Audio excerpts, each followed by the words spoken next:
The following morning, Paul didn't need to be at the theatre until midday for a dress rehearsal, and so he made a point of calling on Monsieur Robard at his bookshop.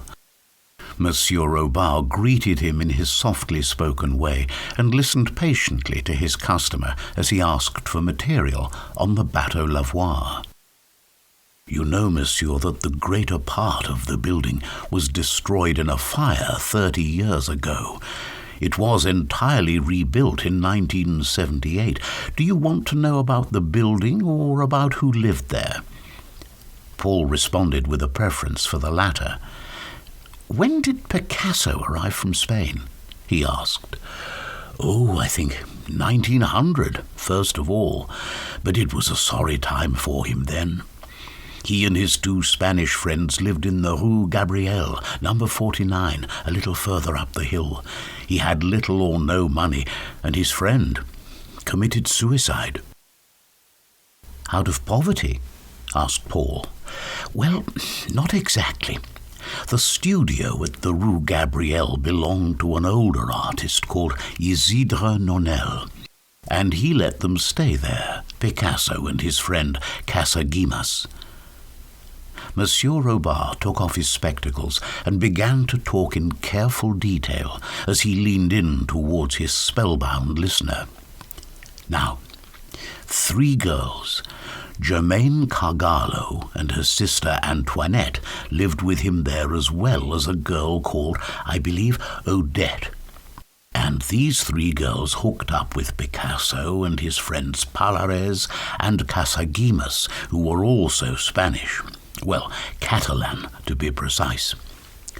Picasso and Odette quickly became lovers, and so did Palares and Antoinette, but, in short, Germaine didn't fancy Casagemas at all, although he had fallen deeply in love with her.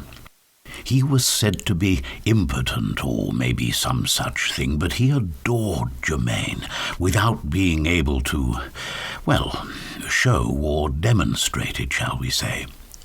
Picasso and Casagemas left for Barcelona over that Christmas, but Casagemas couldn't bear to be away from Germaine, even though she didn't love him.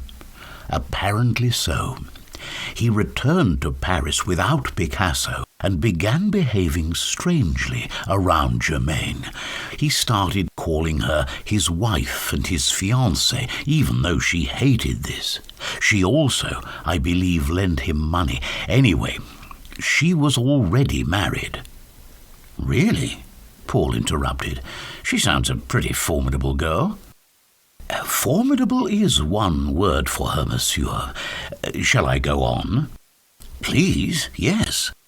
"Well, poor old Casagemas, he organized a dinner party, invited some friends, except for Picasso, who was still in Barcelona. And after dinner, he embarrassed Germaine by reading aloud all his love letters to her, aloud to all his dinner guests. Then he made an after-dinner speech, pulled out a revolver and shot at Germaine, and then turned the gun on himself. That was that." "Did Germaine die?" "She was injured. The bullet was said to have grazed her forehead. Casagemas died that same night in hospital." "So he killed himself at the Rue Gabrielle?" "Oh, no." Monsieur Robard pointed towards his door. "This was at Café L'Hippodrome, just along the road, the Boulevard de Clichy. Number 128, I believe." "It's still there?" "Yes. It's probably changed a bit since then, but business as usual as far as I know. There was quite a mess, apparently. He blew his brains out." Paul asked if there were any books on the subject. "I dare say." Monsieur Robard sauntered slowly and purposefully along one of the alleys among his many shelves and, mounting a small ladder, retrieved a title, Picasso et ses amis, by Fernand Olivier.